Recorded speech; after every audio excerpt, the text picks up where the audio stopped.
Heaven's reigns. Hey, quick, over here! Yes, yes, just like that. Stay with us, Corporal, stay with us. What's the matter? What happened? Tahar's awake. Lord Marshal Aaron, dear. What in blazes are you doing here? It's a long story. But I'm here as an ally. Yes, and there will be plenty of time for the lengthy explanations later. First, I want to know how you're feeling, Tahar. Sorry to say it like this, but you look like shit. Charming as always. But I'm fine. Just dizzy. What happened? I just remember Leckain. And my mother. Your mother? You mean the Shaper? Yes. It's hard to explain.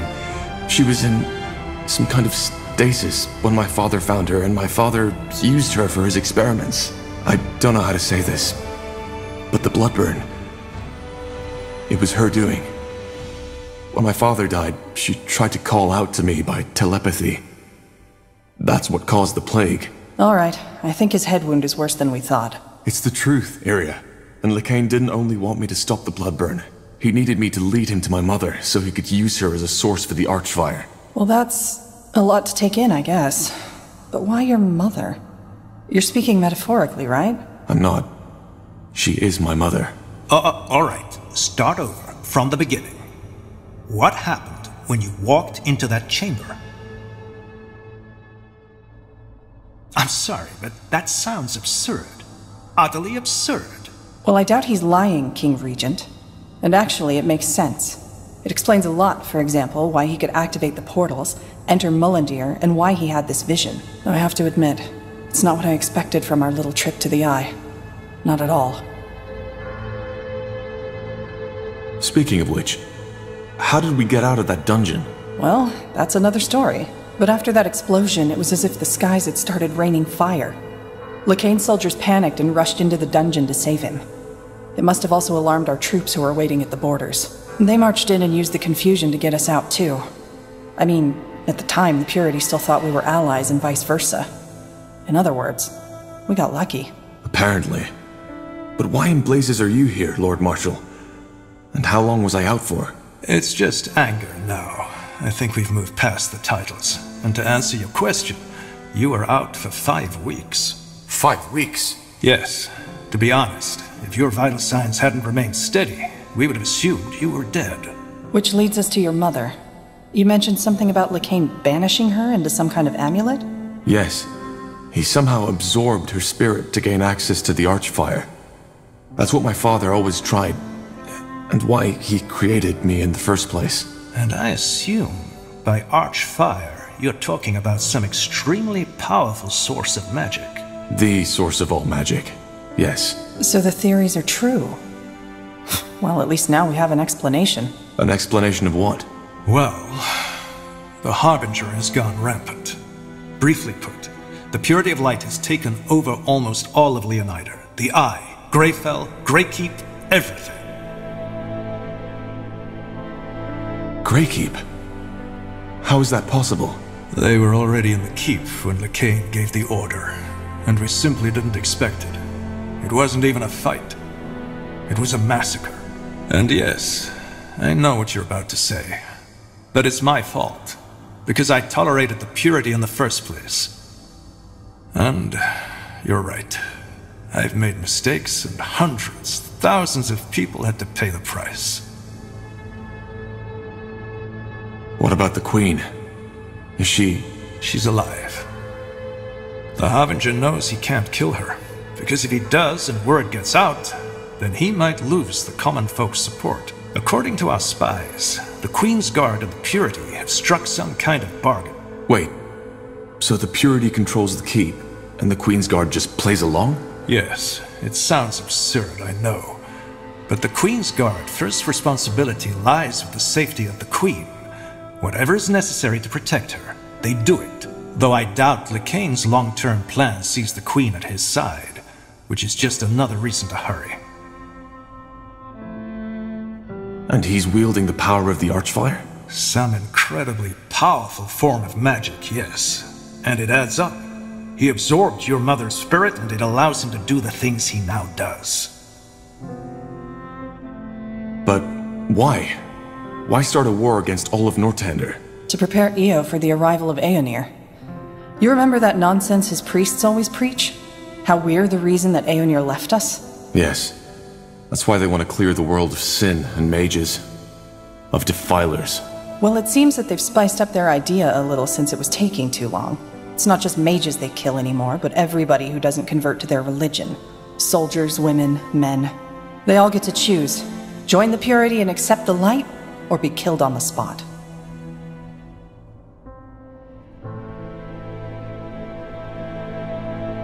Then we need to stop him. We do. Be that as it may, your recovery couldn't be more timely. What about the charges? Do you still consider me a traitor? Is that still important?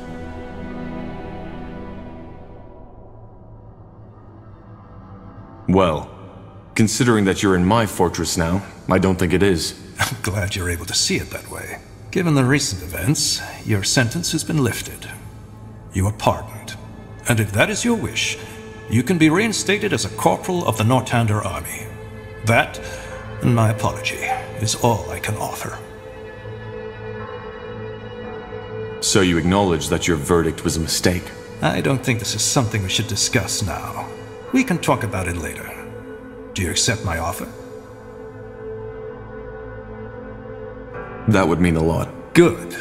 However, we cannot make this official until Greykeep is reclaimed. How did you even get here? Later, Tar. I'll tell you all you want to know, but not now. For what it's worth, the encounter with my mother also changed something in me. I feel different. Elaborate. Well, when I awoke my mother, it did something to me. She called this the melding. Less fancy words, please. What did it do? Well, I think it allows me to control a part of the Archflyer too. Just like the Harbinger does. Finally, some good news. Indeed. Anything that can help us battle Leckain will help. But whatever it is, I doubt it will allow us to stop Leckain with a thought alone. Or will it? No. I'm still trying to figure out what exactly had changed. I see. Since you saved me from the dungeon, what about my mother's body? Is she... She's here, in the Nexus. We saved her, but she seems to be in some kind of a coma. For a while we thought it was the same as your condition, but now that you've told us the full story, it makes sense. Her body is still functioning, but Leckain has stolen her spirit. One more reason to stop him. I was hoping you'd say that. Maybe we'll even get our chance sooner than expected. Leckain is marching towards us as we speak. Come again? He knows where we are, and he's planning an attack on the city. He might arrive today or tomorrow, but soon, which is why we need to...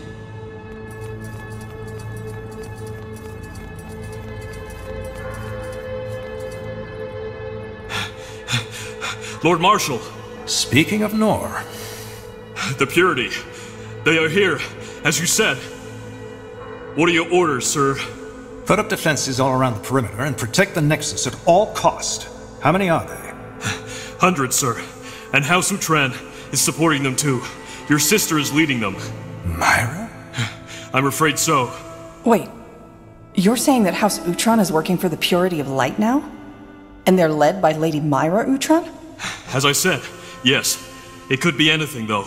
Maybe Leckain forced her to comply. Then make sure that she does not get harmed. Do you understand? Yes, sir. Good. There needs to be an explanation for this. Either way, we need to fend them off. Tahar, are you able to fight? I think so. Yes. Good. Then you're back in charge. Let's head out.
Blazes. Battle noises. They're already inside. They are. Come, let's go get an overview.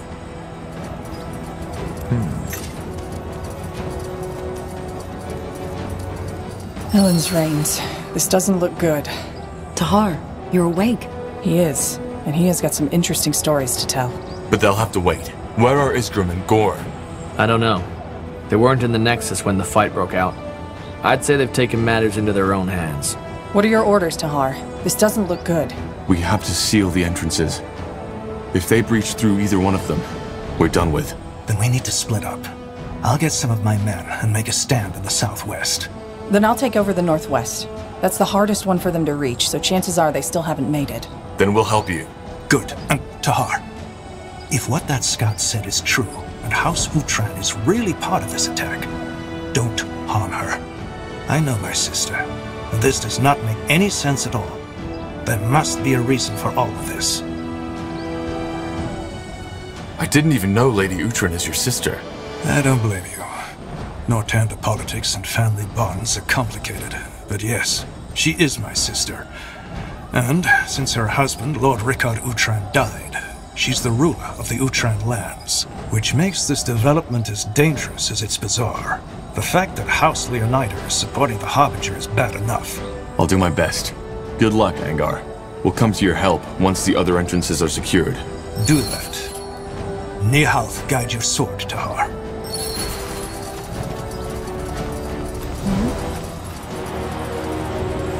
Yes?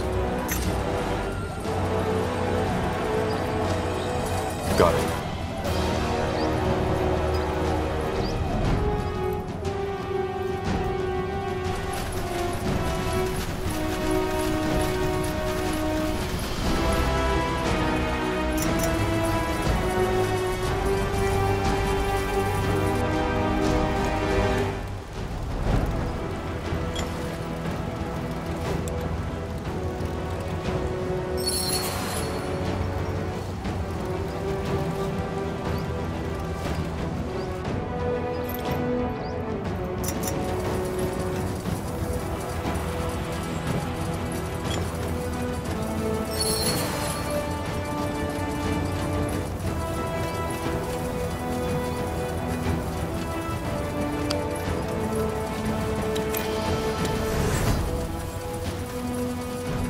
I've said it before and I'll say it again. Stay where you are. These things aren't just here for bugger and blast. You just had to find out for yourself, didn't you?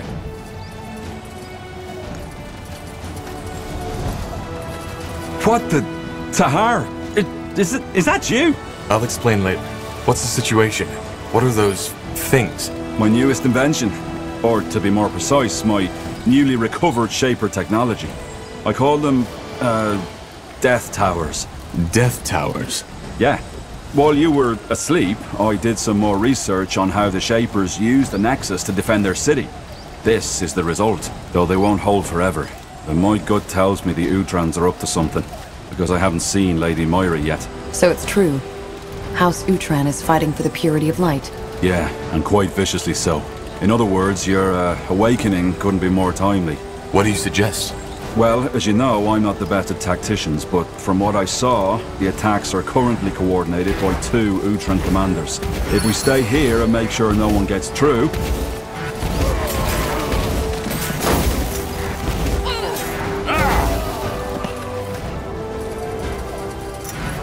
Whatever's necessary.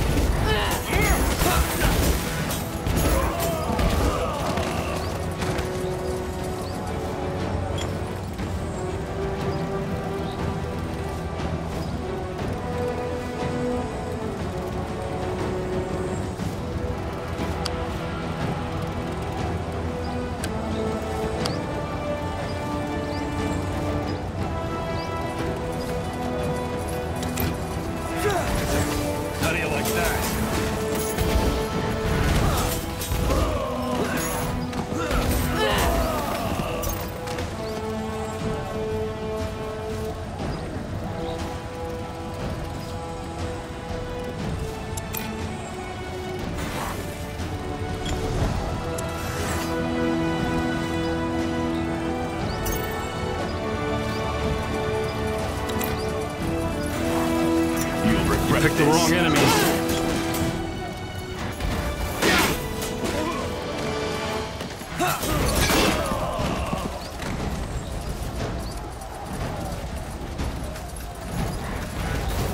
Control.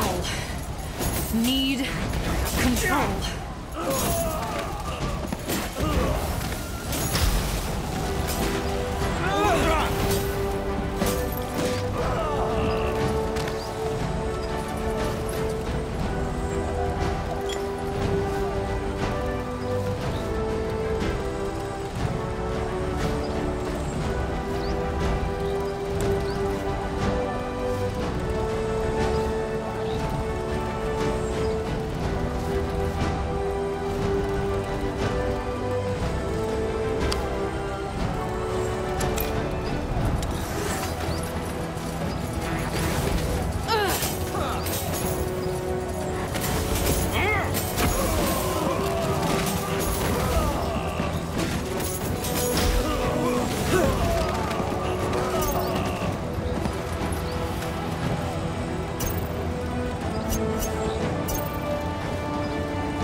You read my mind.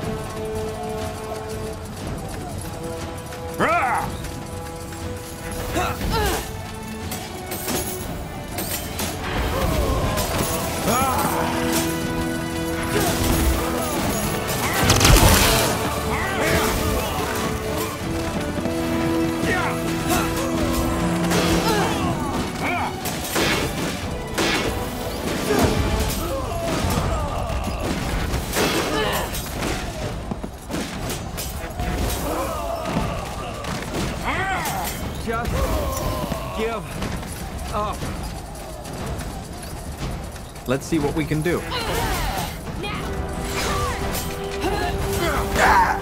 Good. Now let's find the other one. Patience! Not yet! What? That's all? I'm only getting started.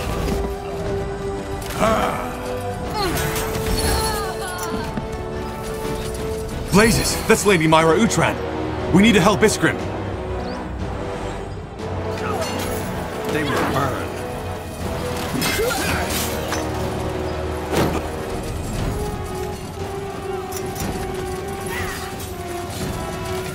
Die already! Gah!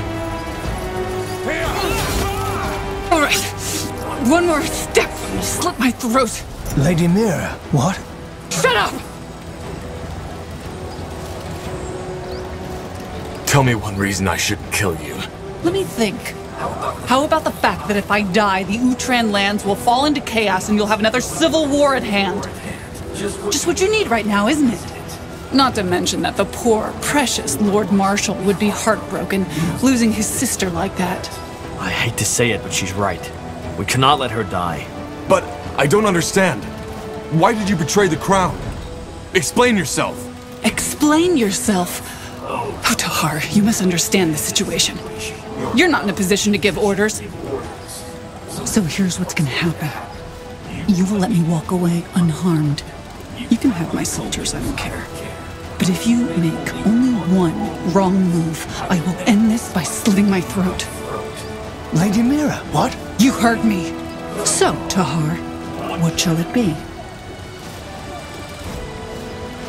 You're bluffing. Try me. Fine.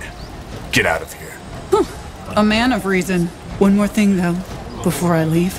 What? You will repent. All of you. Nihal's hammer. What? I mean, what was that? I have absolutely no idea. Is there anything you need? What the... Tahar? Is that you? I'll explain later. My newest... Death? Yeah, though they won't... So... Yeah. What do you suggest? Well, if we step... Got it. Good. Nihalf, guide your blade, friend.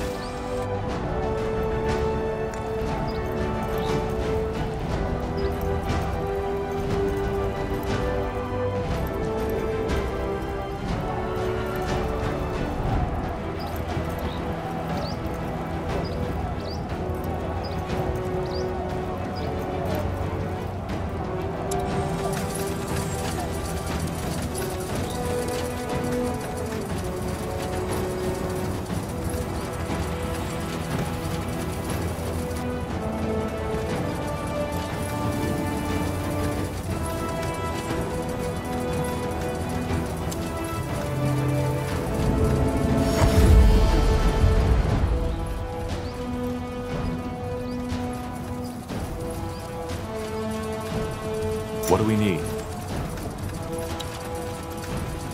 Zarek's fangs. Tahar. Now would you... Blazes, it is you. Last time I saw you, you were lying on that stone bed like a bloody corpse. That's about how I felt when I woke up. What's the situation? I don't see any Purity men around here. No, not Purity, but someone else. According to my scout, they're gathering their forces down that valley. My gut tells me they're waiting for reinforcements. Damn it. What's the plan then?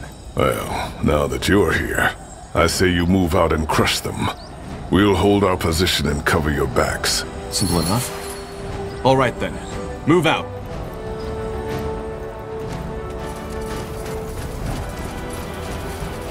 Prepare yourselves.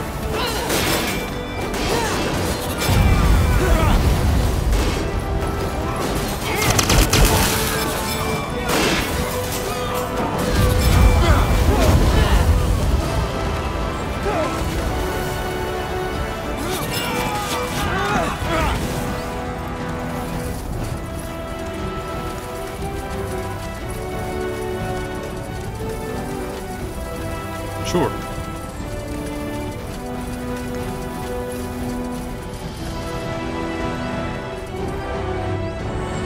The fabled pariah. Interesting. I thought you were dead. Why are you doing this? Throwing your lives away for some deluded madman. Deluded? You're confusing something, Tahar. The Harbinger is pure. We're pure. You. People like you are who are making this necessary. It wasn't always like that, you know. A long time ago, this world was a world of peace. But then man gave in to temptation. They were weak, and they chose sin over virtue, sin over purity. And now look where we stand. Our history is a testament to our corruption. Wars, rape, hunger, illness. They are Aeronir's punishment for defying him. But that era has come to an end. We will make the world pure again and make it worthy of Aeronir's return.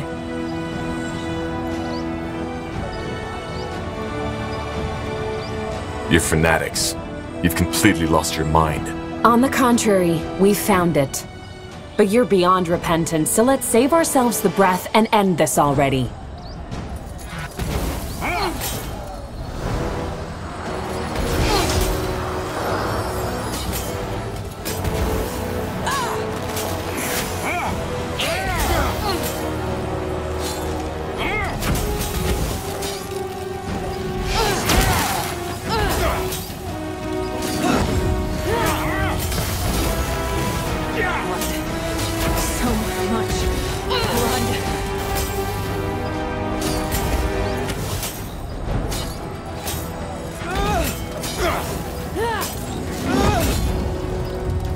Not bad, Tahar. Not bad. Any last words? Yeah. Listen. What the? Go after me and lose your city and your friend, or save them and let me go. Your choice. She got away. No time to go after her. We need to secure the entrance. I understand. I'll make it quick.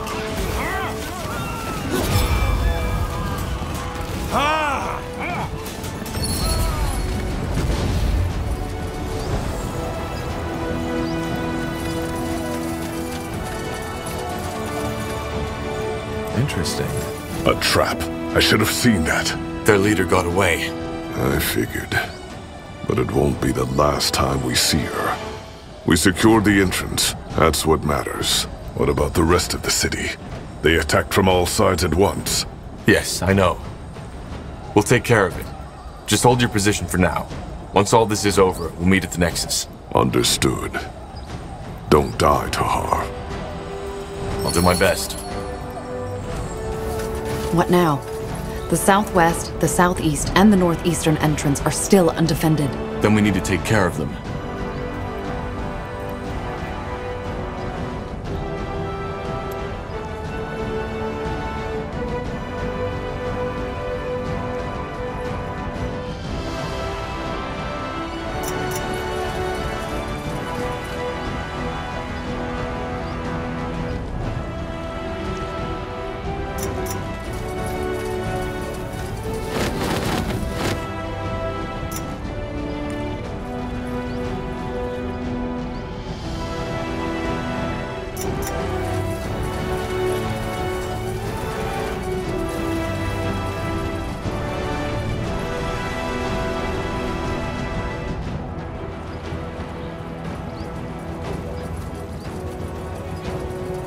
Are you deaf?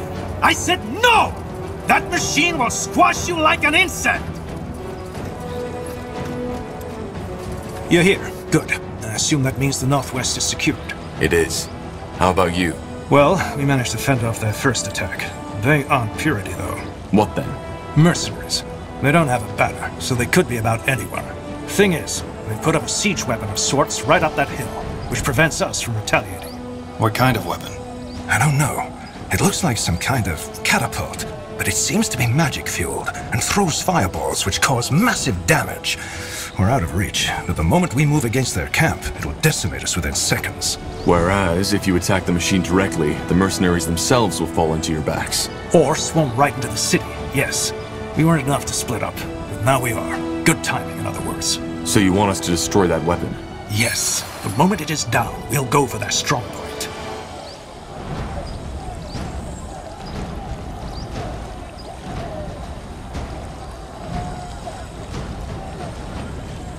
Understood.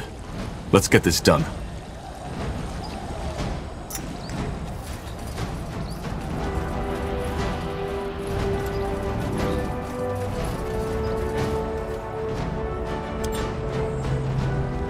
Yes.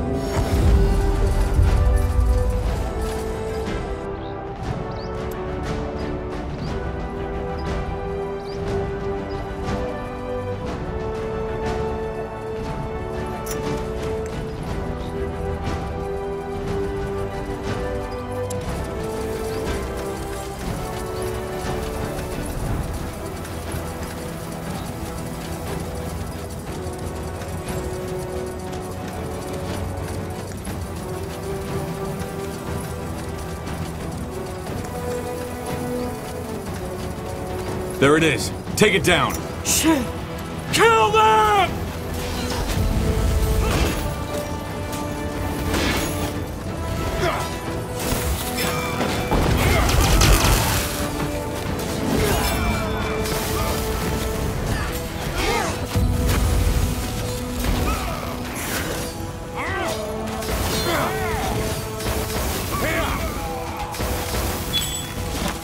That should do it.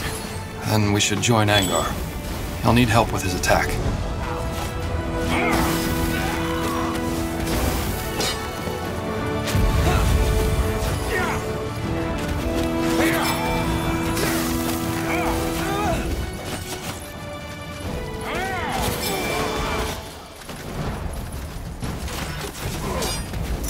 Let us make this quick.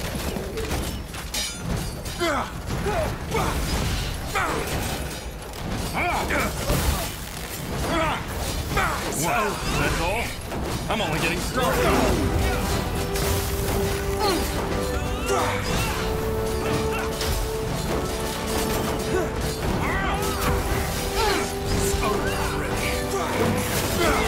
You're struggling.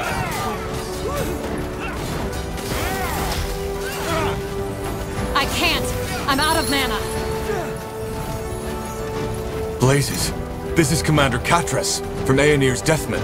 So he's fighting for the purity now. Corporal Tahar. What a surprise. Katras, why? Don't talk, friend. Fight. Let's see. Blazes, Tahar. Now I know why Leckain wants you dead. You really know how to fight.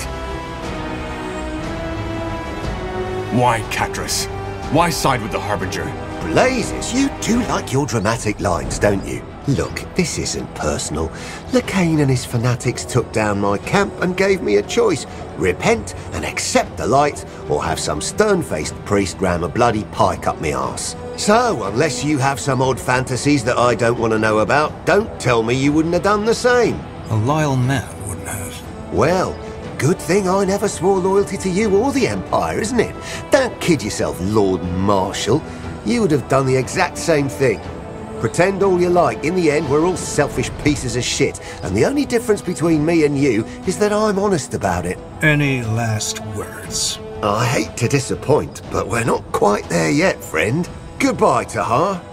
Too bad we couldn't be on the same side this time. What the? Teleport ring. Good thinking. Bloody coward. At least we secured the entrance. That's what matters. What about the rest of the city? Are we safe? Not yet. Hold your position for now. We'll meet at the Nexus once all this is over. Understood. Tiara's blessings, Tahar. There's still 2 entrances we haven't covered yet. Let's hope it's not too late.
Taha, you're awake.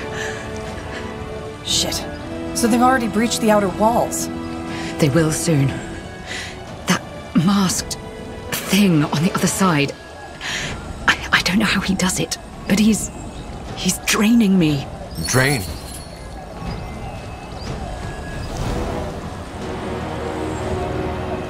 Yeah! Iria!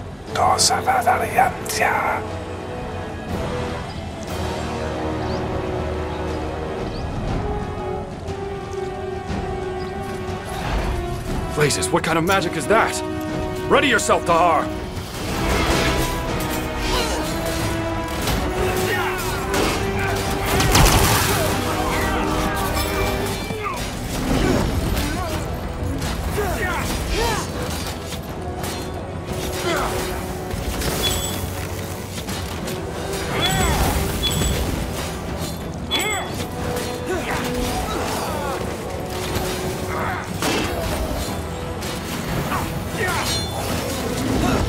One down! Not the real one. You'll regret this.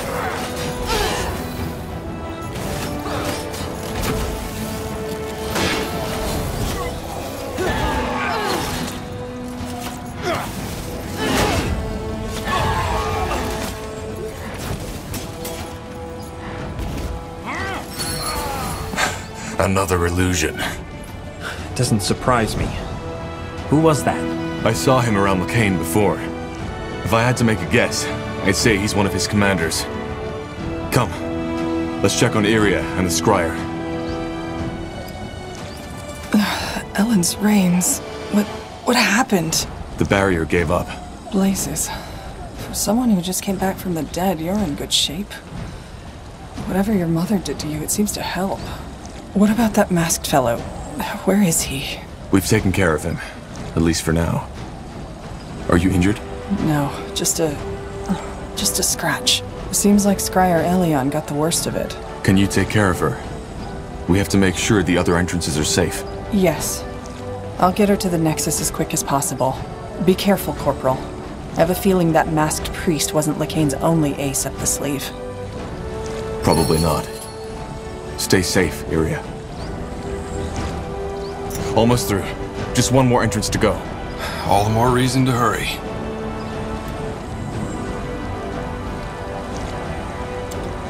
Yes. Careful.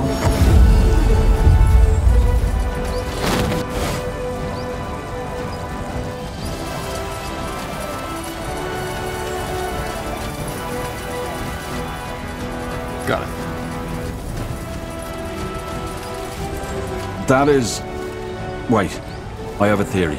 About what happened to Myra? Yeah. But let's talk about that later. I think this entrance should be safe for now. The Death Towers will make sure of that. But what about the rest of the city? I'm on it. We'll meet at the Nexus when, if, this mess is taken care of. Be on your guard, Iskrim. Of course. Thank you again, Tahar. I'm glad you're back. What's so many casualties? I just don't understand. We just ended one war. Now the Harbinger starts another. Human nature, Tahar. People need an enemy. Peace is always fleeting. Do you really think so? I do. What do you mean? She was possessed. This doesn't make any sense. I'm afraid it does. But again, I have a theory. Let's wait for Tahar. There you are. I've assigned troops to guard the entrances and double the defenses. If the Harbinger ever strikes again, we'll be prepared. Good work. Anyway, there are more important things we need to discuss now. For starters, what, by the Guardians, happened to my sister? That's a damn good question. Iskrim, you said that you have a theory. Well, yeah, I do. The rune. While you were asleep, I tinkered with it a little. You think the rune has something to do with this? A rune. But it's probably best if I show you. Follow me, Tahar. I'm coming too. All right, let's see. Turn around. Tiara's breath. Step forward. So, you get the idea. Mind control. Yeah. There are still some critical problems with it, and what I've done is far from what the Harbinger did with Lady Moira. But Tahar, This rune, it has so much potential. If you thought what it does with the Godstones was fascinating, it's just the beginning. The Shapers, the Khazarlanthep, they knew their full potential. And this is the reason they were so powerful. Do you see it now? They... Have you lost your bloody mind? Stop that! Whatever it is! Stop it now! What? Stop it for fuck's sake! Fine. You're free. Go and take a nap. Unbelievable. This is unbelievable. So you actually possessed those men? No, I mean, yeah, the rune did. Look, Tahar, I know that I was maybe a bit too enthusiastic here, but can't you see the potential? Those soldiers, they do anything you command them to, without batting an eyelid. They still look hypnotized. Are they free now? Yeah. It may take a while to recover, but tomorrow they won't remember anything. So it's not that bad. Who knows? Maybe they would have died in the fight if they hadn't been under my control.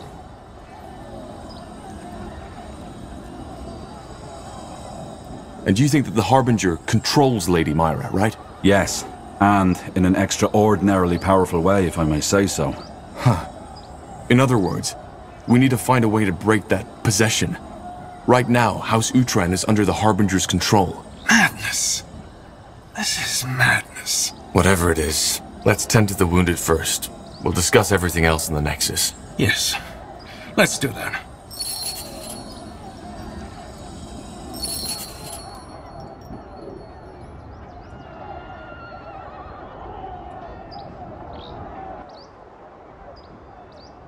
Alright, let's catch our breath first. Angar, I'll talk to you when I'm ready to discuss the next steps. Good. I'll be waiting.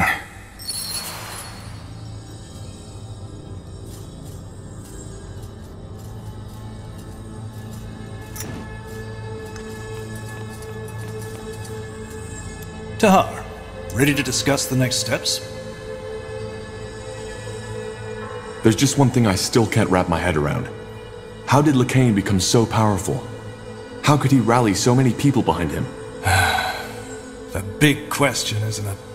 In the end, I think it boils down to the fact that he poured salt into the wounds the Mage Wars had left in Northander.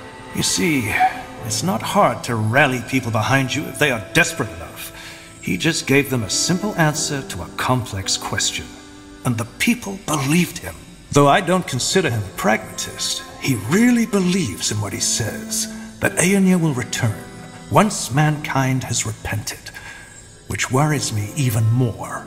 There's nothing more dangerous than fanaticism, fueled by magical power. Your father is the best example. I want to talk about Sentenza. His death. Well, what is there to say? As I heard the story, he didn't leave you much choice. So you're not angry? For you defending your life? No. I never understood why he was so obsessed with hunting you down to begin with. But he was acting on your orders. Well, yes, strictly spoken, he was. You were a traitor. Or at least, that's what we thought back then. That witch hunt in Iskander, the battle at the Eye, that was his choice. Why? Why did he want me dead so badly? Well, I can only guess. But to me, it seemed as if he felt as if you had, I don't know, betrayed him. He always spoke highly of you. Did you know that? At times, it almost felt as if he considered you his own kin.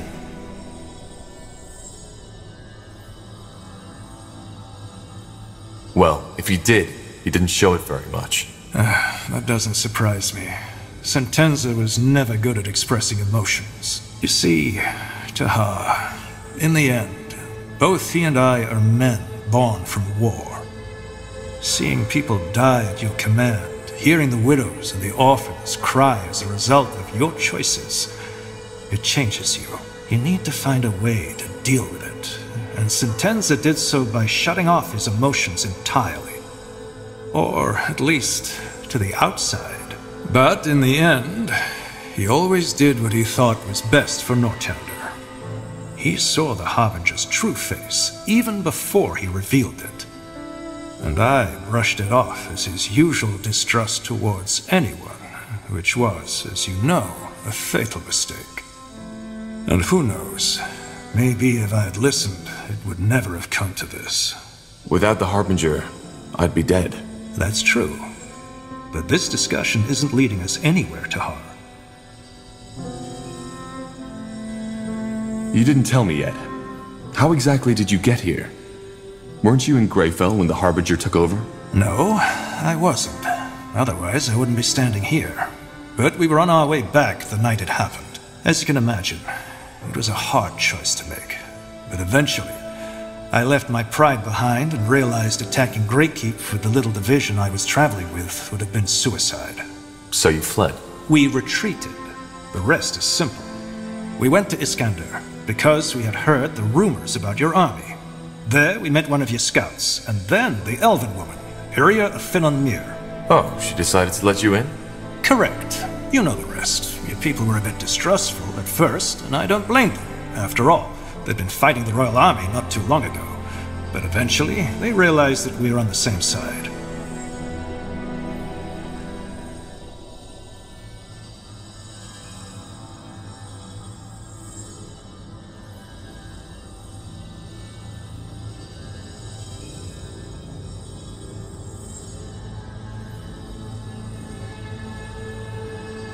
For what it's worth, I'm glad to have the Lord Marshal of the Royal Army in our ranks. Well, right now I doubt if I still deserve to bear that title.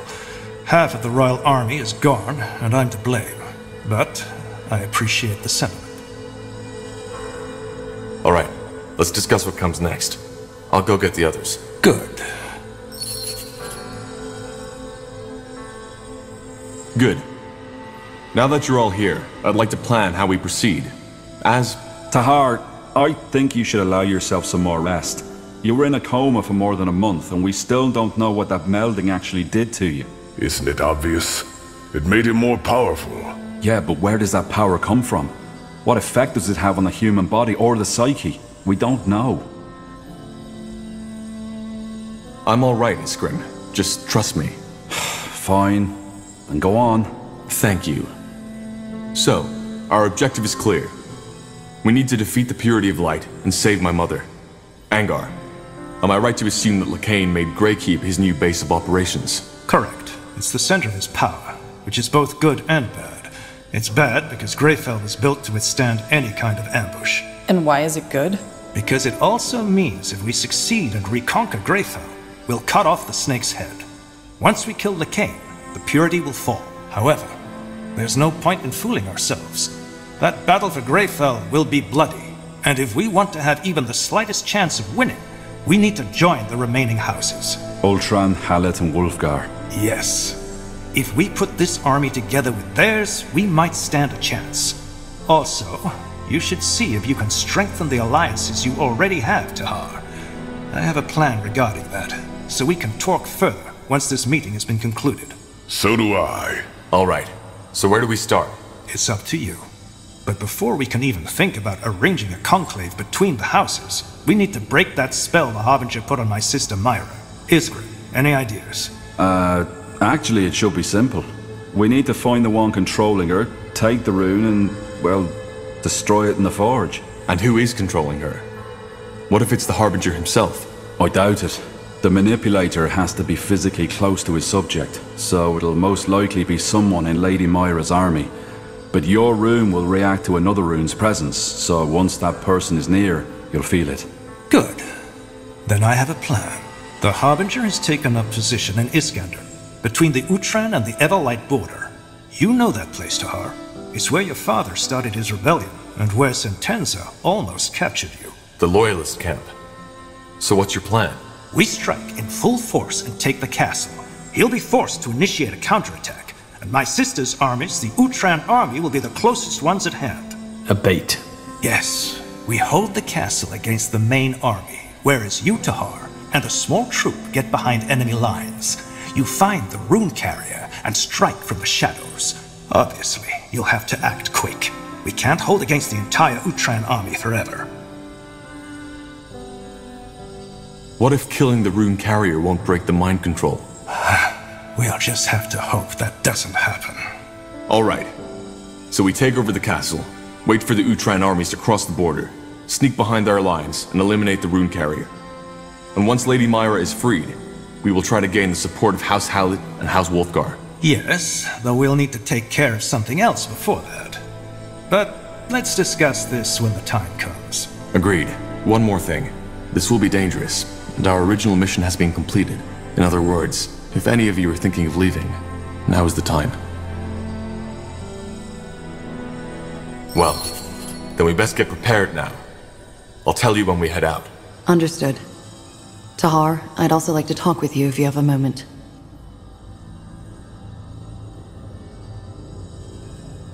Corporal Tahar.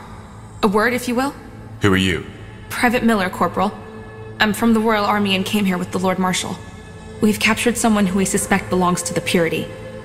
He was seen in the deserted village outside this city, and he looks suspicious. He claims to be a simple courier sent to deliver a message to you, but we didn't want to take any risks. He's outside, near the entrance to the caves. I see. Thank you, soldier. Dismissed. Corporal?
Understood.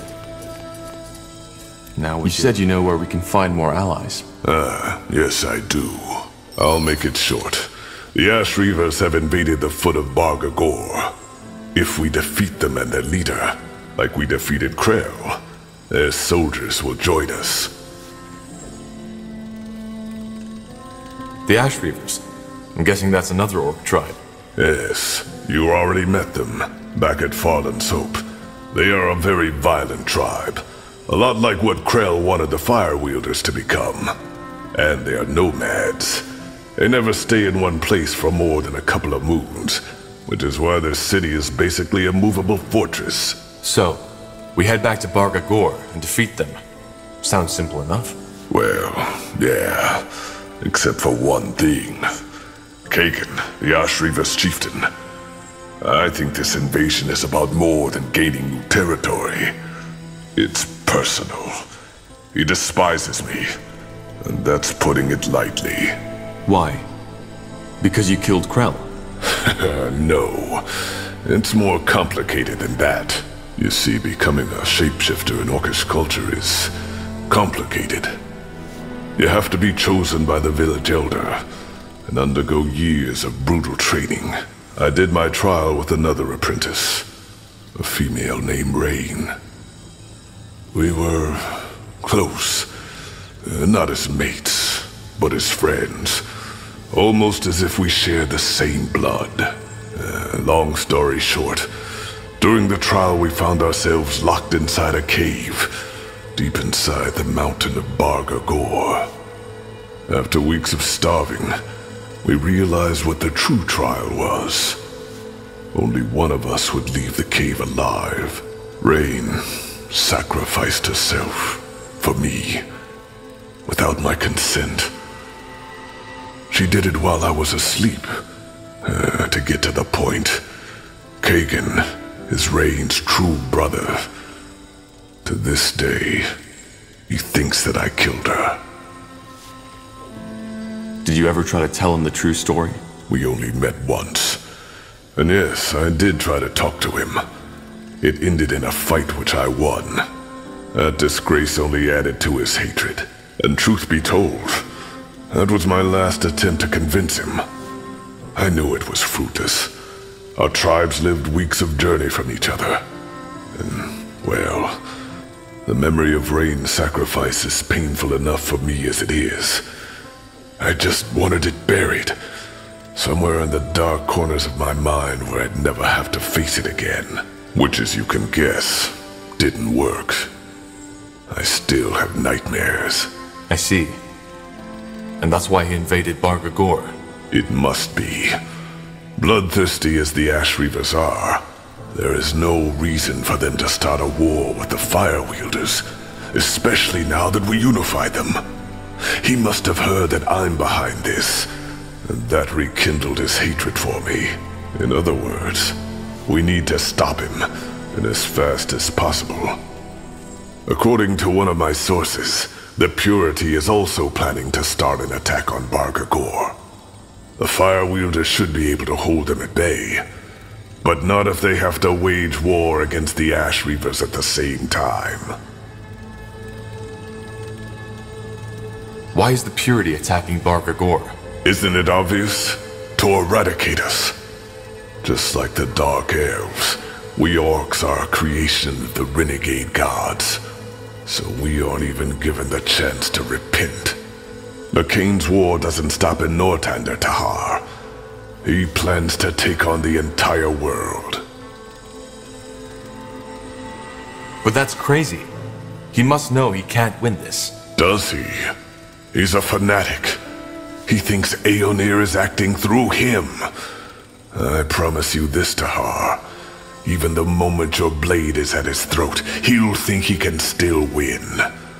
He has completely lost his grip on reality. Huh. So what's the plan? Return to Bargagor, drive back the Ash Reavers, and kill Kagan? If all else fails, yes. We will kill him. For the sake of my people, and for our cause. But he's Rain's last living kin. So I want to first try reasoning with him instead.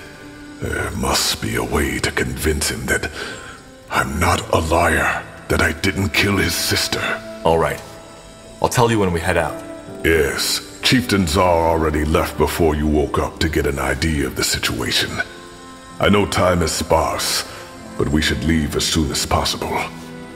And thank you, Tahar. I appreciate it.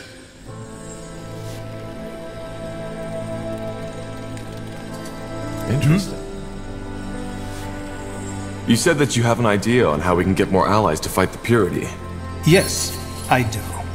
It's someone you're already familiar with. At least, according to your friend Irian.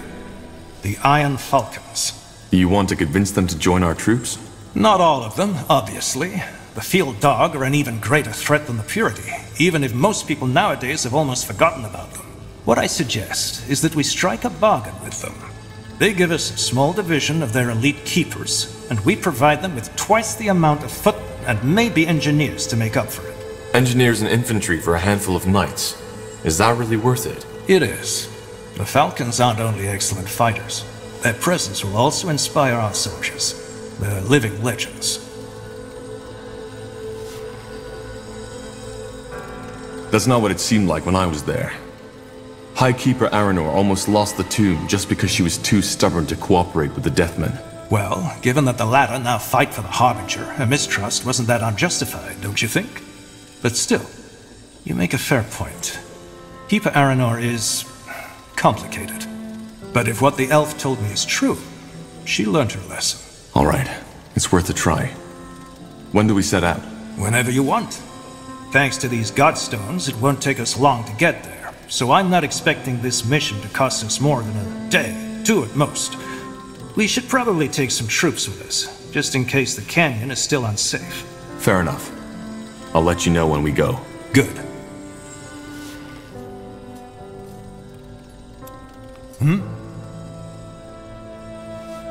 Tell me, Angar, do you regret helping the Purity, now that you've seen their true face?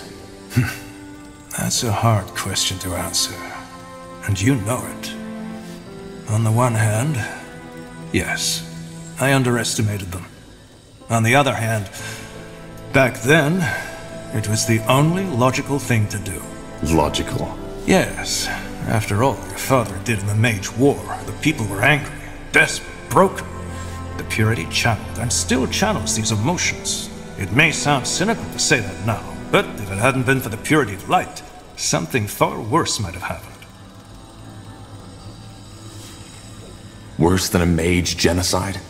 You let the Purity murder hundreds of mages. Most of them were war criminals anyway. They would have been sentenced to death no matter what. But that is not to say that my decision to give the Purity of Light that much power came easy. I'm not free of self-doubt and empathy to her, even though it may seem that way to you.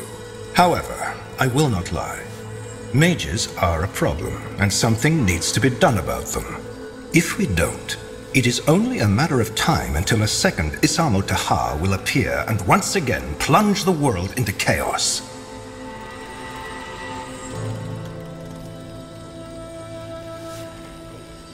We need a group that represents mages.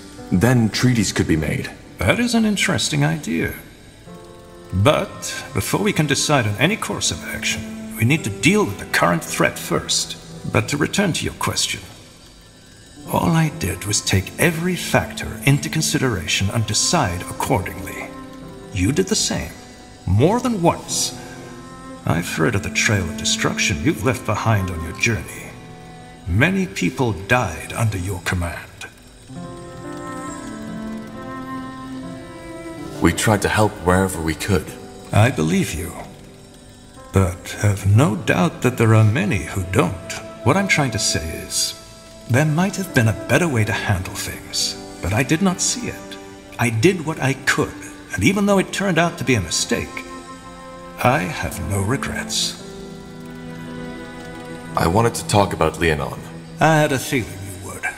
Look, back at Greykeep, the situation seemed crystal clear. You killed 3 of your brethren, and General Noria openly spoke out against you. Similar to my policy regarding the purity of light, I can now see that I was wrong. But again, all I did was to take all factors into consideration and decide accordingly. It was all I could do. You also could have used common sense. I risked my life to help Nortander back when I turned to my father. Why would I now suddenly start massacring Wolfguard soldiers? You're right. I should have taken that into consideration. Either way, you've been pardoned. And more than that, now we're fighting side by side against the real scourge of the Empire. I don't hold any grudges against you. And I can only hope you feel the same. The past is the past. It is indeed. Did you ever think about what would happen if the Queen never wakes up from her coma? She will wake up. The healers claim that she's already getting better. They've claimed that ever since the dragon incapacitated her. The Queen has Hibernian blood in her veins. And as long as her heart is still beating, I will not waste any time thinking about something that might never happen. Though, of course, that is not to say that others at the court haven't done it. Most people believe that Queen Aelith doesn't have an heir.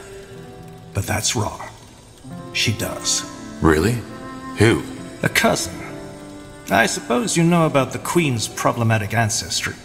The ability to give life has always been impaired in her bloodline, which is why she does not have any brothers or sisters. However, it was rumored that her uncle, Anno Elif, left an heir before he died. A bastard son. It's the first time I've ever heard that. Yes, because the crown took measures to quiet these rumors. Suffice it to say that Queen Ailith's supposed cousin is far from an ideal candidate for the throne. But I will not go into detail on this topic. It is irrelevant. And it will stay irrelevant. Because the Queen will survive. I can feel it. I'll be leaving now. All right. So you made it after all. Not bad. You didn't think I would? No. That sleep you were in, I didn't feel that there was any life left in you. But then again, you always were damn hard to kill to begin with. That new energy inside you, though, that's a different story. So you can feel it? Oh, that's like standing in front of a bonfire and being asked if you can feel the heat. Yes, Tahar, I can. Anyway, in case you're here to ask, we're staying. So, you'll help me fight the Purity? You make it sound as though this thing is somehow your responsibility. It isn't. That fanatic, with his idiotic stories of the All-Father's return, is out for all of us. Especially the orcs, or the other members of the Dark Races. So yeah, the Fire Wielders will stay. That's good news. Thanks, Gore. Don't mention it. Anything else? Huh? How did you become a shapeshifter? I was chosen. And how does that work? Complicated. Are you sure you want to hear the whole story? Time isn't exactly on our side. It isn't, but the more I know about your abilities, the better. You're fighting for me, after all. We're not fighting for you, Tahar. We are fighting alongside each other. That's a big difference.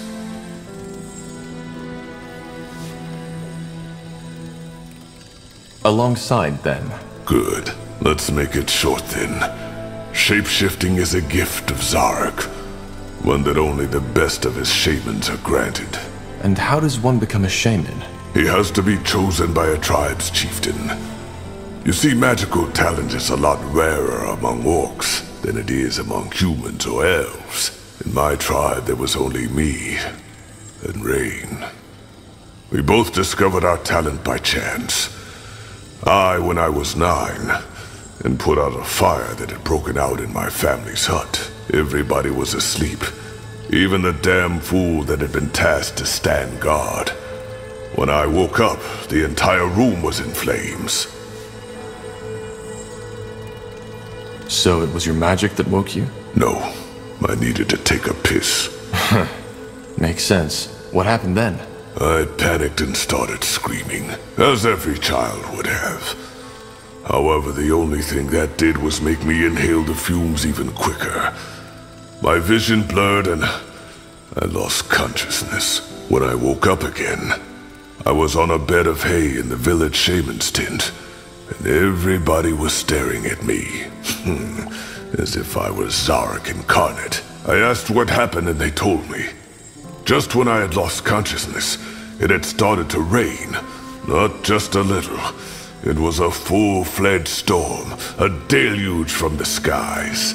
With not even a minute, all the tents in the village had been flooded. The fire wasn't extinguished right away, but was quickly put out by the other orcs that had been awoken by the storm. That's impressive. Well, it was also my last successful weather ritual. If it hadn't been, Barker Gore would be all meadows and forests by now. According to my brothers, I had an orange shimmer in my eyes and was muttering strange words when they took me to the shaman. She told me that was a clear sign that I was gifted and that I had fire in my blood, as my tribe likes to say.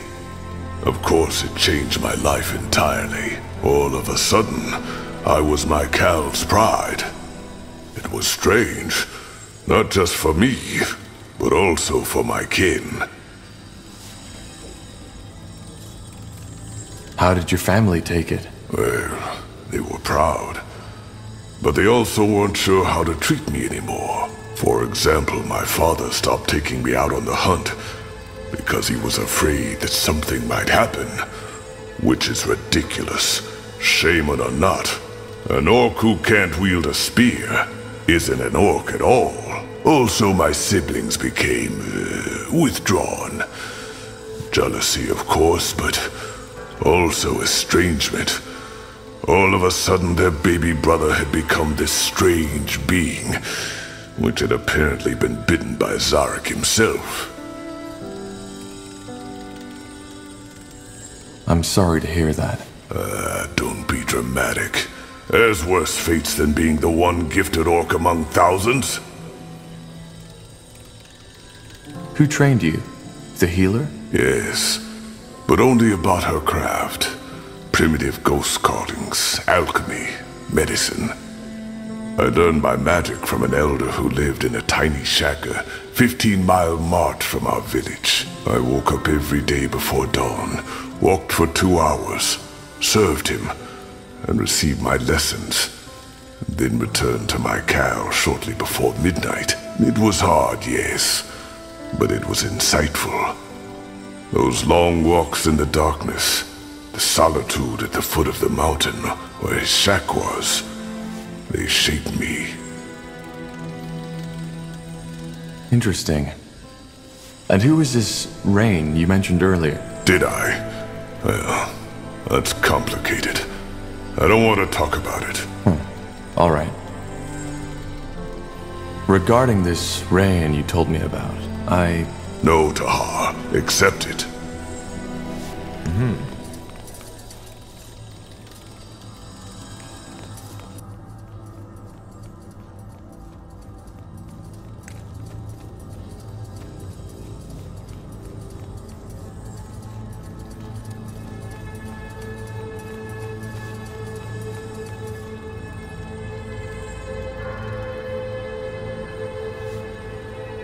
Will do.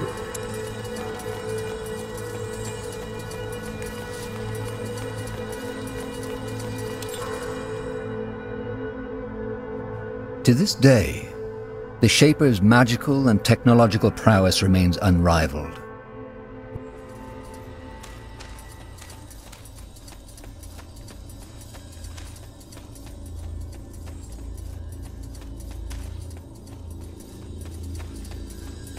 Now would you look at that? Tahar, thank Nihal if you're awake. For a while I wasn't sure you'd make it. How do you feel? Out on the battlefield, we didn't really get the chance to talk. Could be worse. Well, that's good to hear. It's a tragedy. The purity on the loose, with the power of the Archfire in the Harbinger's hands. Who could have seen that coming? For what it's worth, I'm sorry I had to go through this. I truly am. I always had my doubts about Leckain. Only I didn't expect this to happen. I figure. Be that as it may, all that matters now is that we stop him. What about you, Iskrim? I doubt whatever bargain you struck with Leckain still stands. You're still here, so I guess you aren't planning on leaving. Me? No, of course not. Where would I go, Tahar? There's no way of knowing what the Purity would do if they caught me. He wanted to kill you, so maybe Leckain doesn't want to leave any witnesses. Not to mention that we're still in the ancient Shaper city, full of marvels waiting to be discovered.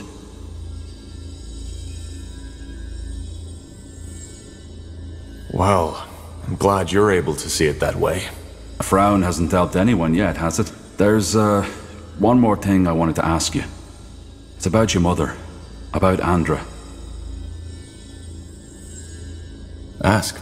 I'm not sure how to say this, but she was a Shaper. A living Shaper.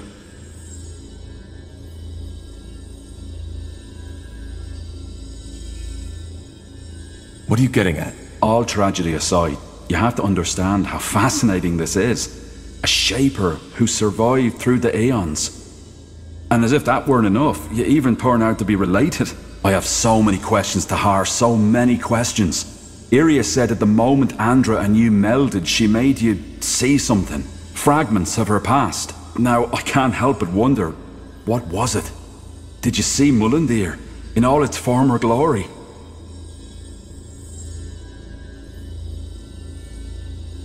I didn't see anything.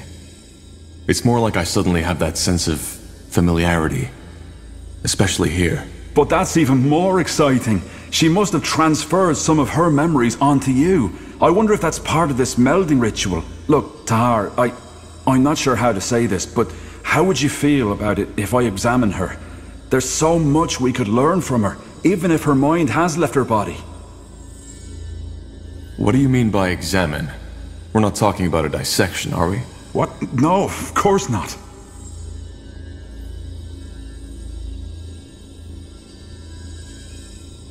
Why? What are you hoping to gain from that? You mean apart from being able to examine the body of a living shaper? There's much we could learn. Maybe we could even find something that helps us fight Leckain. Iskrim, I just lost my mother. The last thing I want to talk about right now are medical examinations on her body. Alright. I understand. Sorry, Tahar. I meant no offense. I think I should get back to work now. I'll see you around. Got it. Mm-hmm.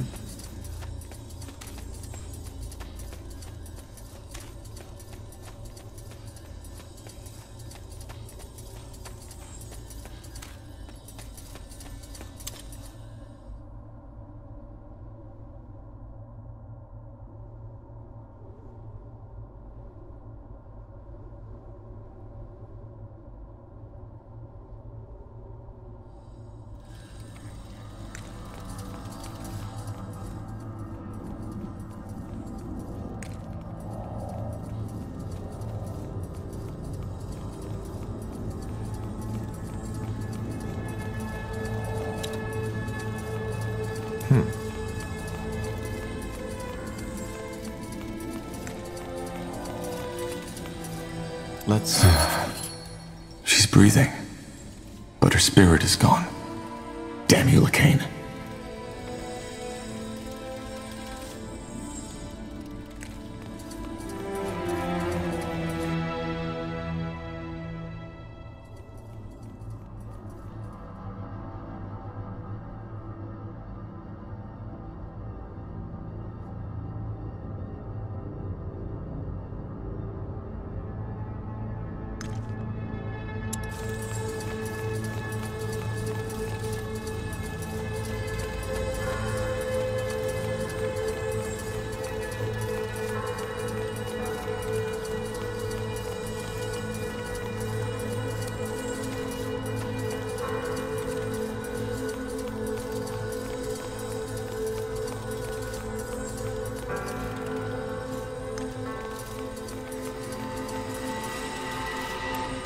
I was hoping you'd come by. That was quite the surprise visit, wasn't it? The Harbinger couldn't have picked a better time for his attack. I guess you could say that. How's your injury? That blast from the barrier looked quite painful. The blast? Oh yeah, sure. I'm as good as new. One of the perks of being a light mage. Tahar, I'm sorry. For everything. What do you mean? Well, what you discovered in that dungeon. I didn't see that coming, honestly. I mean, I'd always felt you were different, but an experiment of your father? I would have never guessed. And now that bastard Leckain took your mother. It's just... one tragedy follows another. Now I feel almost ridiculous thinking about my supposed problems. We can still save her. Yeah, I know. And we will. Blazes. How crazy does that all sound?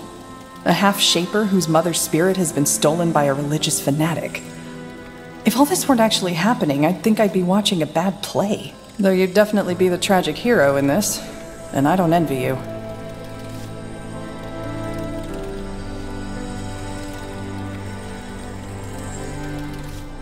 I appreciate your concern, but I'm fine. Are you? Tell me, Tahar. If you had had the choice, would you have wanted to know? About your mother and how you were born?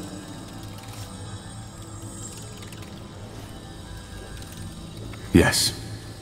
It's always better to know the truth. Is it? Sometimes I wonder if the truth doesn't just make it all worse. Anyway, Shaper or not, it's good to have you back. Honestly, there were times when I was worried you wouldn't ever wake up again. I'm touched. You better be. Anyway, in case you were wondering, I'm not planning to leave now. If you need my help, I'll be here. You don't need to stay. You know that, right? Our work with the Purity is over, and nothing's stopping you from going back on the road. Safer than mage-murdering Lightbringers, right? Look, unless you want me to leave, I'll stay, and I'll fight. And no, I'm not trying to sound heroic. Apart from the fact that there's worse company than you, the dwarf, and the others we picked up along the way, I can't just stand by and watch while those bloody fanatics do their best to plunge this world into yet another war. Thanks, Iria. I really appreciate it. Great. And now that we've got that out of the way, you should get some more sleep. You still look like a walking corpse. Don't make a habit out of it. I'll talk to you later. Interesting.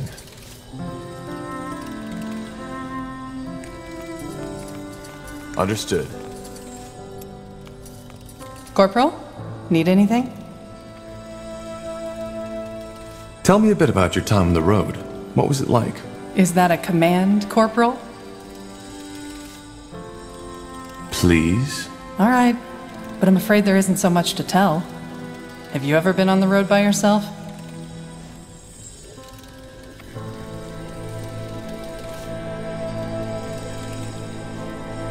No. Well, then you probably don't know how wearisome it can get. Sleeping under the stars sounds romantic at first, until you realize that most of the time it's sleeping in the mud, in drizzle. Most of the time, your stomach and your purse are empty, and your feet are full of blisters. And, of course, there's the constant danger.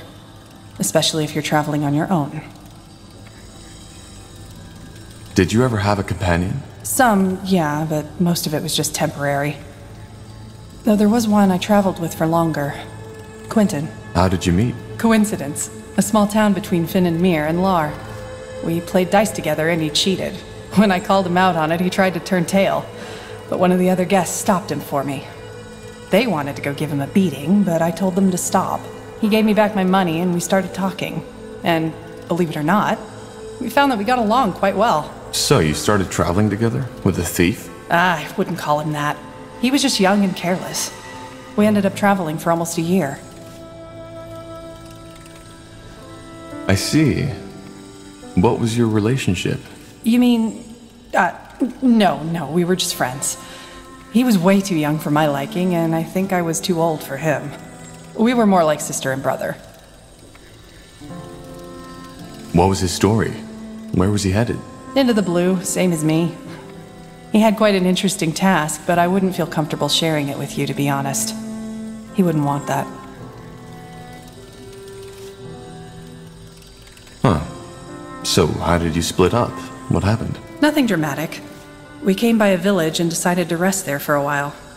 The roads had become quite dangerous due to the mage wars, and we didn't want to go out unprepared.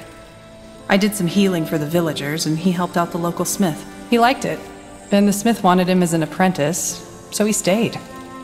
I was surprised and a bit hurt at first, but then I realized it was probably for the better. I still think of him sometimes, though. Huh. And how did you make a living? That was the easiest part. I healed people. With light magic? Yes and no. It was my magic that mended the wounds, but since mages are often met with suspicion, how shall I say, got a little creative. Frankly put, whenever I treated someone, I gave him a magical potion to drink, which was just water mixed with some harmless herb to give it color. The rest was laying on hands to help the potion's effect, which was pure light magic and how I did the actual healing. And that worked? Better than you'd think. People were fighting over my panacea as if I was Ellen incarnate, while cursing the evil defilers who had caused this war. Ironic, isn't it? Do you miss it sometimes? The vagabond life? Well, we're still vagabonds somehow, aren't we? But I know what you mean. And yeah, I sometimes do. The wind on my skin, the vastness of the wildlands, and the fact that all you have to think about is the mile ahead of you. It's another world. There was this one night I'll never forget. I had made a camp at a clearing. set up campfire, and I was leaning against a tree, slowly drifting toward sleep. Then, all of a sudden, it started to rain. Not just the usual drizzle, it was bucketing down, drowning everything, the earth, the noise, the plants around me. My first impulse was to jump up, to find shelter, get my things into the dry. But I didn't. Instead, I saw. I don't know how else to put it. All of a sudden, there was this deep sense of peace. As if all my life I had been chasing something without knowing it myself. And in that moment had found it. So I just watched. I sat there, and I watched. That feeling lasted until the sun came up. And then I fell asleep. When I woke up, it was gone. That sounds beautiful. And a bit dramatic. But yeah, it was beautiful. I've never felt something like that again. And what do you make of it now? Truth be told, I don't know. But it changed something. Even though I cannot say what it is.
So, I guess we have some talking to do, don't we? You knew about my mother, didn't you?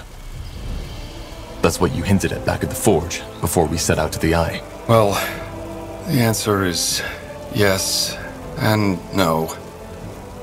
I had suspicions, let us call it that, but they weren't enough to go on, and I had no idea your mother was connected to the Bloodburn. Why didn't you tell me? Is that so? And exactly what should I have told you? That I believe you might be the result of your father's experiments? That you're the offspring of some long-dead, forgotten race? Tell me, Tahar, what for? I mean, at best, you wouldn't have believed me. And at worst, it would have cost you your sanity. So no, I don't think I should have told you. I didn't know if these suspicions had any substance at all. And I would have been at great risk, especially back then when you were still part of the rebellion. Where did these suspicions come from? Did my father tell you? No. And he never found out that I knew. Your father...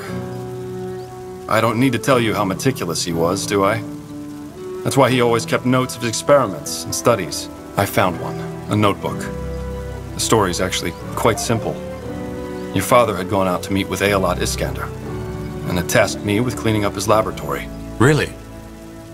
He never let me into his laboratory. I know. And he wasn't exactly trustworthy towards me, neither. But you know Asamo. His mood was never what you'd call stable. One day, he'd think the entire rebellion had schemed against him. The next day, he told us that we'd change the world. It was part of his charisma, I guess. Sometimes I think the reason why the Mage Rebellion became so big was less of Isamo's magical powers, rather than his ability to create emotions in his followers. But we digress. So I had found this small booklet on his table. It didn't look important in any way, yet I was immediately curious. I opened it and started reading. What was in there? His experiments in the eye. The ancient woman, as he called her. Your creation, these waxwork figures which he tried to infuse with life. It was disturbing. And at the same time, fascinating, as you can imagine. That book. Did it say anything about how this ritual worked?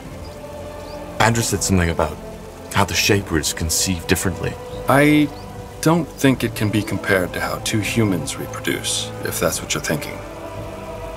But as for the details, I don't know. As I said, I barely had 1 hour, and I only got to the chapter about you in the very end. Do you still have that book? No, of course not. I couldn't even read through all of it, else your father would have noticed that I had done nothing of what he had tasked me with, and I have no idea where it is now. I figured. So, why did he, well, create me? My mother said it was to gain access to the Archfire. Yes, I think that was the main reason. Though I couldn't help but notice a certain, I don't know, warmth in his words when he described his plans.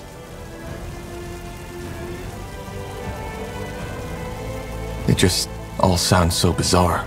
Yes, it does. Still, I don't think you were just a tool to him.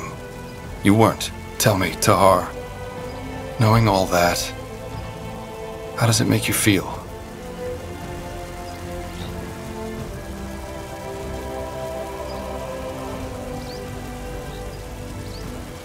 I just found out that my mother is a Shaper corpse, and that my father created me as a tool to gain power. How do you think I feel? You're right, I'm sorry. It was a stupid question to ask. Either way, I think we both need some time to think. As I said, Tahar, I'm sorry that I didn't tell you earlier, but I simply didn't know what to do. Tahar, what is it? There's one thing I've been wondering about.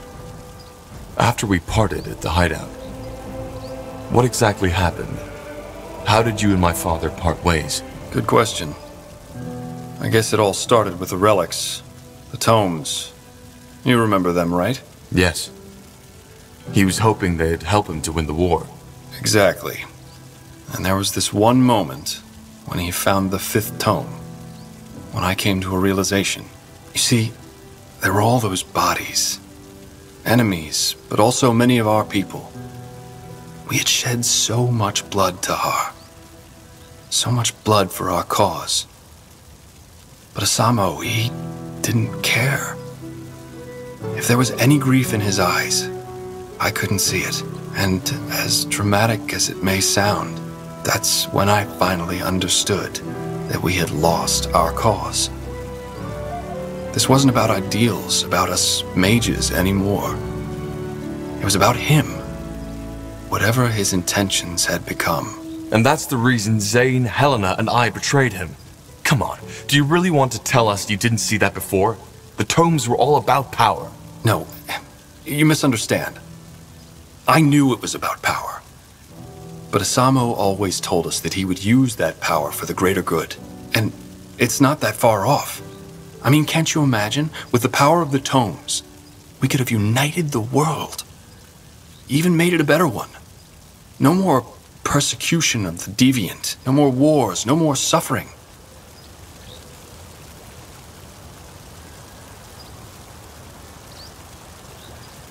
You mean an aristocracy, with a couple of mages playing God? There's always someone playing God. And honestly, don't you think the world would have been a better place if there were gods who actually cared? Who involved themselves in politics? I do. But be that as it may, What we can be certain of is that the world the Purity is envisioning would be a far worse one than anything us mages could have ever created. They must be stopped at all costs. I'll be off.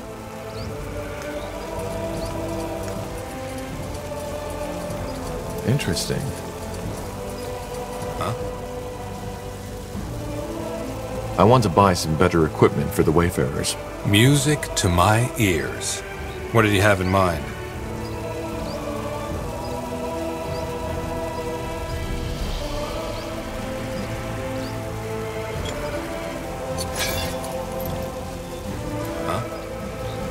I want to buy some music to my ears.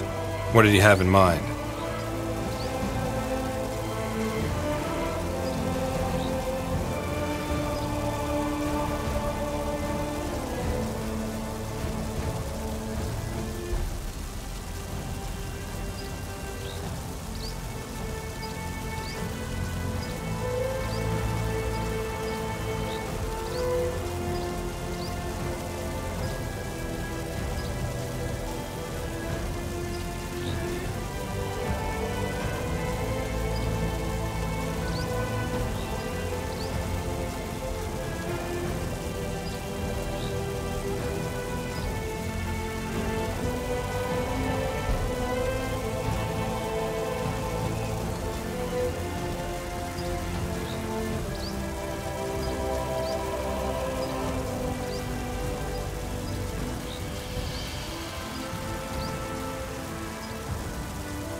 Tahar, it is good to see that you have recovered. This place and these people lacked guidance without you. They did? Yes. The Lord Marshal tried to assume control, but as you might have expected, he did not have everybody's support.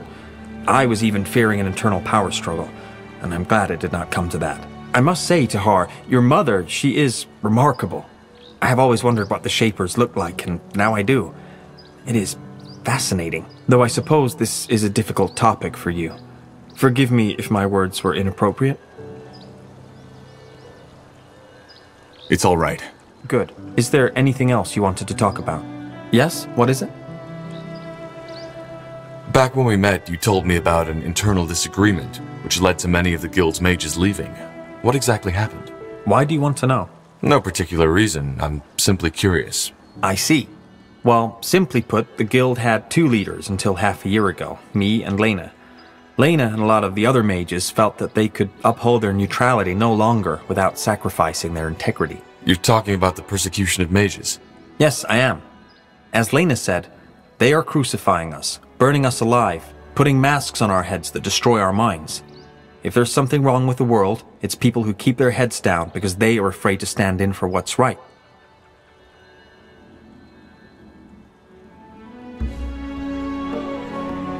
Quite the speech. She was very emotional when it came to the topic, yes. However, her stance conflicted with everything the Creators Guild stands for.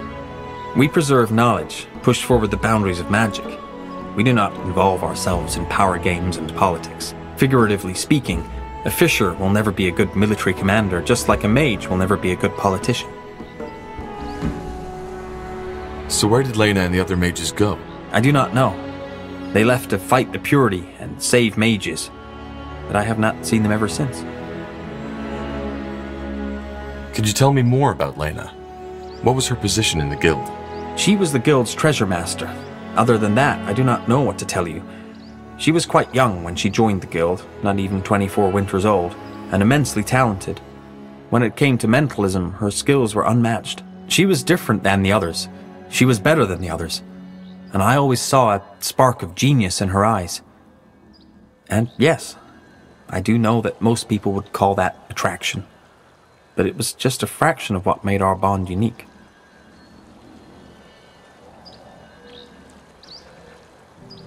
Well, I understand the conflict. Well, you are an empathetic man, so I would have been surprised if you did not. But these events lie in the past. There is no point in discussing them any further, though I had certainly hoped for a different outcome. You seem bitter. As I said, I had hoped for a different outcome. Could you tell me more about the woman who initiated the split? Lena. What was your relationship? I would rather not talk about it. Please understand. Of course. But if you ever want to talk about it... I will tell you. Goodbye.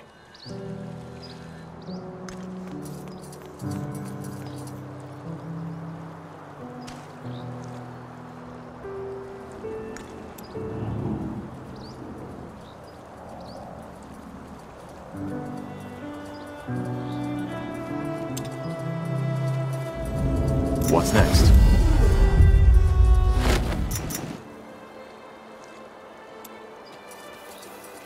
Tandai Tahar. Come to trade? Come again. May Tiara bless your path. Got it. Let's see.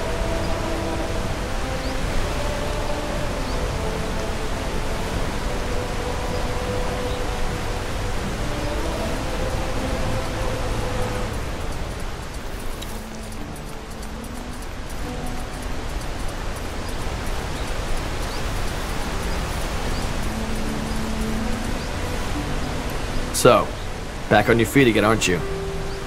Good, because there's plenty of work ahead of us. Do you think you can handle it? Leading the troops, I mean? Why wouldn't I? Well, you've obviously been through a lot. Finding out that your mother's a shaper, and that you are the result of some experiment, that leaves scars, whether you want it to or not. At least all that explains why your aura has always felt so strange. You're not human. At least not entirely. guess I'm not. Makes you more interesting, though. Either way, we'll find a way to get your mother back. What that fucking bastard did will not go unpunished. Trust me on that. So I guess that means you're staying. Yeah, you guessed right. At least for now. You're not the only one with an interest in seeing the purity of light have their fucking stakes shoved up their own asses. Now we should probably get back to planning. There's plenty of things we need to do if we want to get Greyfell back from that fanatic. Right. See you around then. You will. Huh? Can you tell me more about your craft? About demonology? And why's that? Thinking about a career change? It's certainly a powerful school of magic. I could see myself dabbling in it. Well, the moment you start dabbling with it is the moment you enjoy a very painful death. There's a reason demonology is forbidden. Most people who mess with it die. But sure, if you have questions, ask. Let's start with the basics. What's the core principle of demonology? It's simple. You study demons and their powers, and bind them to your will. And thus you gain access to their powers. Take a devourer. Once you've studied and subdued her to your will, you can access her strength. And I'm not talking about merely summoning her. You can channel her powers. How is that supposed to work? Channeling their powers. Hard to describe. Just imagine that the demon becomes a part of you. You connect it with your magic, so to speak. And when needed, you can call on it to help you. It's not just the power that comes with it. It's also the feeling. Channeling the essence of a Zarek Nar, a tribe eater. It's a feeling that compares to nothing else in this world. You can't understand it till you've done it. So in order to bind them, you need to beat them in battle, correct? Well, it's a bit more complicated than that, but yeah. In a nutshell, that's it. And I'm guessing that's what makes it so dangerous. Among other things, yes. What can also happen is that your body simply can't handle a demon's unleashed essence. It can cause a brain rupture similar to what these masks the Purity use. And, to be honest, that happens to 8 out of 10 students of demonology. They subdue a demon, get excited, and let all their energy rush in at once. As a result, their brains explode like a watermelon hit with a warhammer. Sounds painful. So, why exactly is demonology forbidden? Because it's dangerous. And because demonologists can be extremely powerful. More than some members of the ruling caste would like to see. Is there a limit to how many demons you can bind? No. If there were, I wouldn't still be traveling after all this time. Interesting. Thanks for the insight. Sure. Huh? Never mind. I'll be going. Now would you look at that? Huh? Best you talk to my brother. He's good with words. I'm good with the anvil.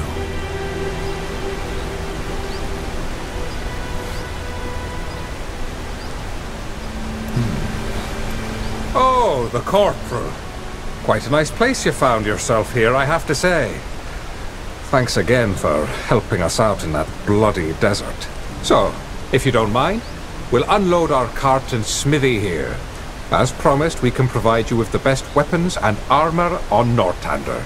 The only thing we need to ask of you is a small donation every time we craft something for you. I know, you saved our lives, but we still need to cover for the material. No problem. I'll make sure to drop by from time to time. Splendid.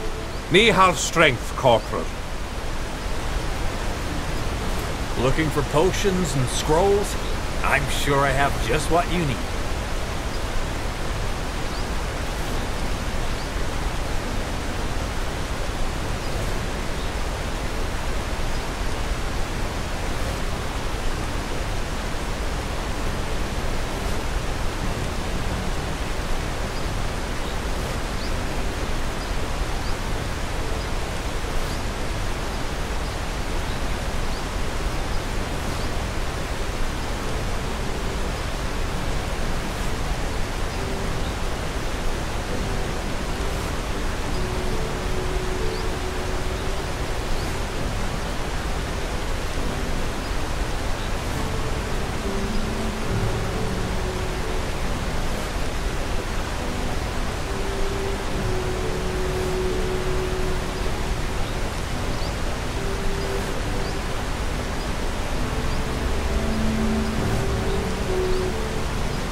Pleasure doing business with you. Come again.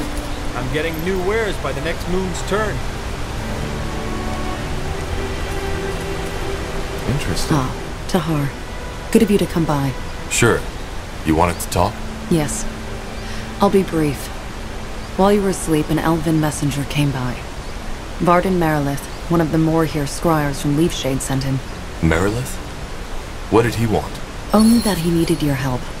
They, that is, he and a couple of his followers, seem to be somewhere deep in the Leafshade jungle, near the Halayish ruins. The old Hibernian city. But what do they want there? That's dangerous. I don't know, Tahar. We will need to find out. Do we really have time for this? That is something you will need to decide. But if we don't help, it might cause unrest within the Moorhere, who are fighting for us. All right. We might look into this. We should. Is there anything else you wish to discuss, Tahar? No. Yes, Corporal? How can I help? Well, there's something I've been meaning to ask you. How did you become an assassin? Why do you want to know?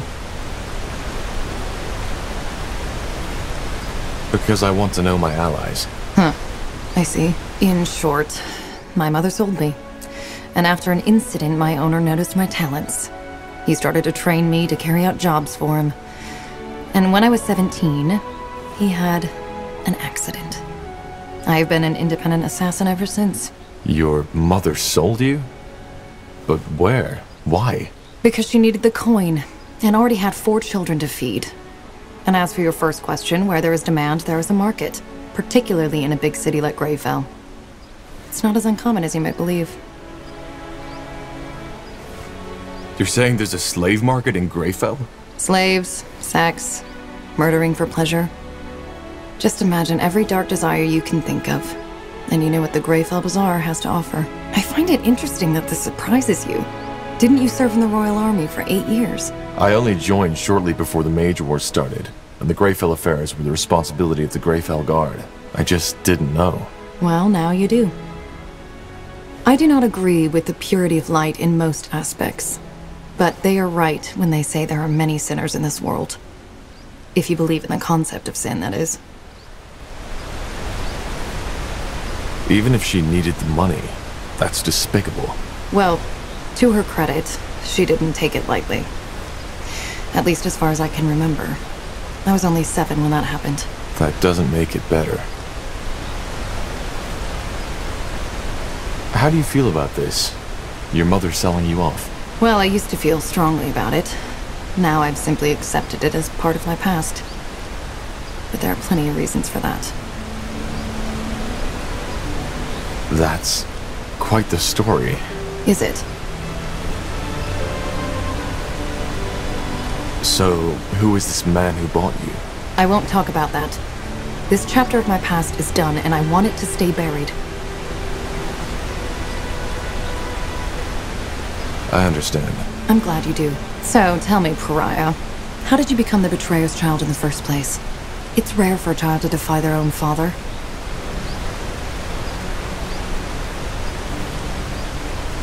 That's simple. My father was a monster, and I had to stop him. A monster? Interesting. What makes you call him that?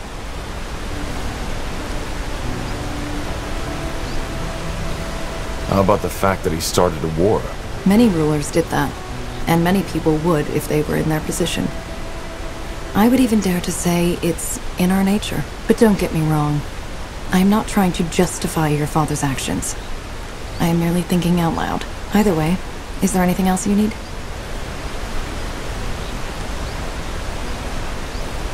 Will do.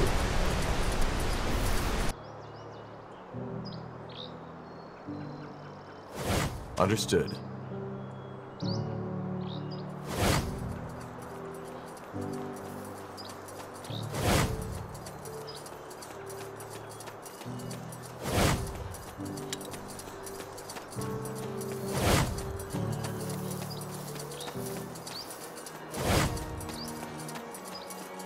Mm-hmm.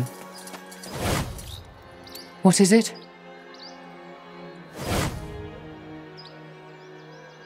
That's it for now. Okay. So long, Taha. Got it.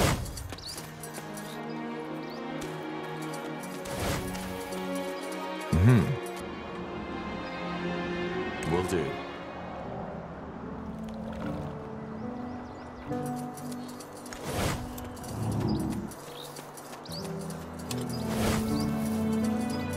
Yes?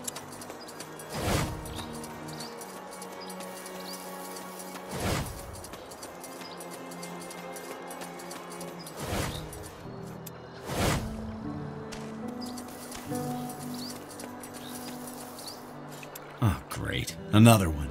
How often do you want me to tell you? I'm not a spy, and I'm not with Purity. Wait! You're their leader, aren't you? Corporal Tahar! Yes? Well, then maybe you can tell these fools to let me go. Blazes, I knew it was stupid to take that job. So, who are you? And what were you doing in Farland's Hope? As I told this bloody brute who captured me, I'm just a courier, and someone paid me to deliver a message to a Corporal Tahar. I had no idea it was the Corporal Tahar, and had I known, I would have told that guy who gave me the job to sod off. Who was it? Well, he was wearing a hood, so he obviously didn't want to be recognized, but he had a brown beard, was about your height, and had, I don't know how to put it, a certain sadness in his eyes. But he didn't look dangerous and paid good coin, so I took it.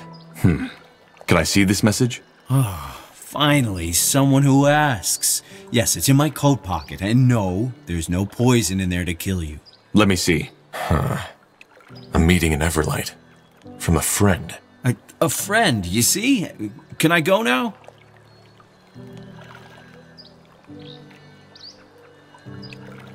Yes, go. Thank you, Corporal. Thank you. Now, don't get me wrong, but I want to get out of here as soon as possible. Do you think your guards will let me through? They will. Stay safe. I'll try.